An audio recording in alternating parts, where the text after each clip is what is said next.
Now it's time for Real Health Talks News and Views with cancer nutritionist and neurodevelopment specialist Craig Stelflew.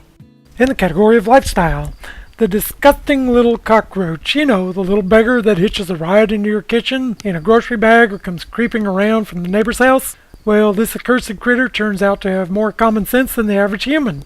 In a remarkable study, many cockroaches lost their sweet tooth for corn syrup meant to attract them, to poison them, and turn to other healthier baits. Quote, cockroaches are highly adaptive and they're doing pretty well in the arms race with us, unquote, says entomologist Jewel Silverman. The good news, test shows that the smarter glucose-hating cockroaches are dumb enough to eat most other types of bait.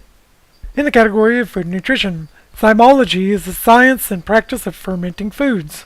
Foods are fermented by the chemical conversion of sugars into ethanol by bacteria or yeast, but the amazing health benefits from fermented foods come only from unpasteurized and raw foods. Most commercial fermented food producers use pasteurization to stop the fermentation process, killing off all the beneficial yeast and bacteria. A vast majority of U.S.-made pickles, sauerkraut, beer, wine, soy sauce, yogurt, milk, bread, cheese, and other fermented foods are rapidly fermented with vinegar instead of using traditional methods. The health benefits of fermented foods are only available when beneficial strains of yeast and bacteria are used in the fermenting process. In the category of medical madness, the sad news is that 30,000 people in the U.S. die from C-difficile infections every year.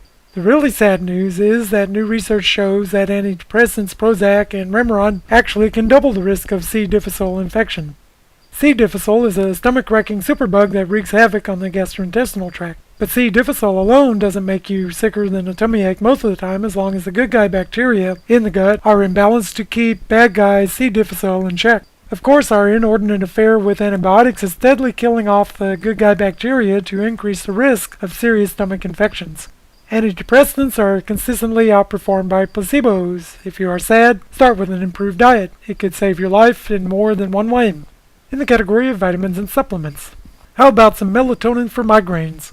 A recent study mentioned in Medscape presents results from a multi-center, randomized, double-blind, placebo-controlled trial assessing melatonin for migraine prevention. Men and women with and without aura and suffering 2 to 8 migraines per month were randomly assigned to 3 milligrams of melatonin, 25 milligrams of the drug amitriptyline, or a placebo taken around 10 p.m. daily for 3 months. The proportion of positive outcomes was greatest in the melatonin group with 54% reduction versus just 39% reduction for the amitriptyline group. Of course, melatonin was associated with fewer adverse effects compared to the side effect-ridden and even deadly amitriptyline. As an added bonus, taking melatonin was associated with weight loss, whereas patients gained weight in the amitriptyline group. And finally, in Real Health Talk News and Views trivia, pitifully low trivia. A vaccine efficacy study results in PLOS ONE shows that the 2011 through 2012 trivalent influenza vaccine only worked in a low of 43% against medically attended influenza A. Thank you for listening. Thank you for joining us. You have been listening to Real Health Talks News and Views, featured every weekday on El Shaddai Radio. If I could reach the stars